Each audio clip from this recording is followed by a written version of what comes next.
it's Megan with WTI, and I have completely been on board with the whole ombre color trend recently.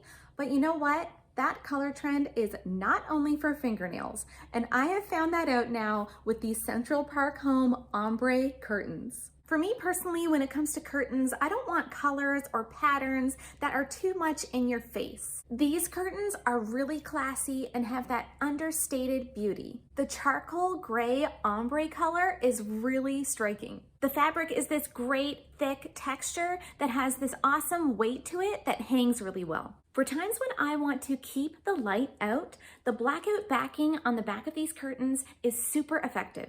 This is so convenient for those times when I might want it a little bit darker in my living room for nap time, or if I'm suffering from a migraine and I have sensitivity to light. My husband and I also use a projector to watch movies and TV shows, so these curtains are also great for those times when we want to watch something when it's still light outside. It's winter now and really cold outside, but since installing these curtains, my husband and I have both noticed a significant decrease in cold air coming from the windows. I think the look of these curtains is really subtle yet stunning, and the blackout feature and the insulating effect is also really impressive to me.